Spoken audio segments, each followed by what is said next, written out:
Welcome back. Today, in this explainer, we're diving headfirst into the science of how your diet can actually tap the brakes on biological aging. I am so pumped to unpack this with you because the data we're looking at today completely flips traditional dietary dogma on its head. It's a real game changer. Let's get right into it. First up, consider this perspective from longevity researcher Dr. Luigi Fontana. He says, aging is the progressive accumulation of cell, tissue, and organ damage with time. And this is an absolutely crucial point to grasp right out of the gate. Aging isn't just some arbitrary switch that magically flips the morning of your 65th birthday, right? It's a daily, lifelong accumulation of cellular wear and tear. But here is the incredibly empowering news. Because it's a progressive process, we can actually step in and slow that damage down. So that brings us to the million-dollar question. Can we hit the brakes on aging without, just starving ourselves? For the longest time, the scientific consensus kind of made it seem like constant miserable hunger was just the unavoidable price you had to pay for a longer life.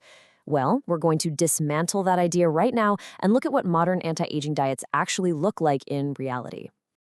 Okay, Section 1, the gold standard, calorie restriction. For decades, the undisputed heavyweight champion of longevity research was calorie restriction. Studies across yeast, worms, mice, and even primates, they all historically proved that if you sustain periods of eating significantly fewer calories without actually becoming malnourished, you can radically extend both lifespan and health span. It was the proven way to push back age-related diseases. So to see how this translates to humans, researchers set up a massive, ambitious trial called the Calorie Study. The goal here was to have a group of healthy, non-obese adults safely cut a full quarter, 25% of their daily calories for 2 entire years. But, then the data came in, and it revealed a pretty fatal flaw in this whole strategy. Despite intense monitoring and all the support in the world, these participants only managed to cut their intake by an average of 12% over those 2 years. They literally couldn't even make it halfway to the goal. And think about it. If highly motivated people in a strict clinical trial can't pull this off, what hope do the rest of us have out in the real world? The culprit here is what scientists call our obesogenic environment. We live in modern societies that are just absolutely flooded with highly palatable, super energy-dense foods at every single turn. Attempting constant daily calorie restriction, that takes monumental willpower because you're essentially fighting a two-front war against both your own biology and your environment. Sustaining that kind of malnutrition-free starvation is just practically impossible for most humans to stick with long-term. Which brings us to Section 2, the hacks, intermittent fasting. Since traditional calorie restriction is so agonizingly difficult, nutritional science pivoted to these dietary hacks that try to mimic the biological benefits without all the constant misery. And the contrast here is super fascinating.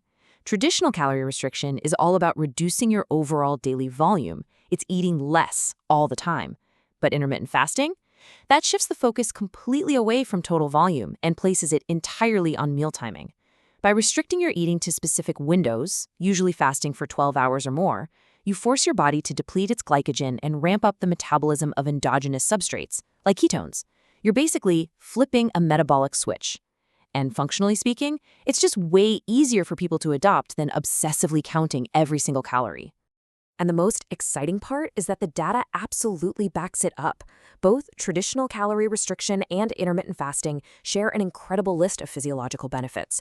We're talking lower overall inflammation, drops in fasting glucose, reduced C-reactive protein, decreased total and LDL cholesterol, and lower blood pressure. So yeah, it is no wonder these strategies get so much hype in the wellness space. But to truly understand how diet controls the aging clock, we've got to look under the hood at a very specific biomarker called IGF-1, or insulin-like growth factor 1. Now, IGF-1 is a hormone that's intrinsically linked to the aging process and, crucially, to the risk of certain cancers, like breast, prostate, and colon cancer. Lowering this hormone is widely considered a massive key to slowing down aging. And here is where we get a massive plot twist in the research. In animal models, simply cutting calories slashes IGF-1 dramatically. But in humans, nope. It turns out calorie restriction alone does not actually reduce IGF-1. Dr. Luigi Fontana figured this out when he compared strict calorie restriction practitioners who were eating diets with about 24% protein against vegans eating a normal amount of calories but only 10% protein. The vegans were the ones with the dramatically lower IGF-1 levels. It was the protein restriction, not the calorie restriction, pulling the strings the whole time.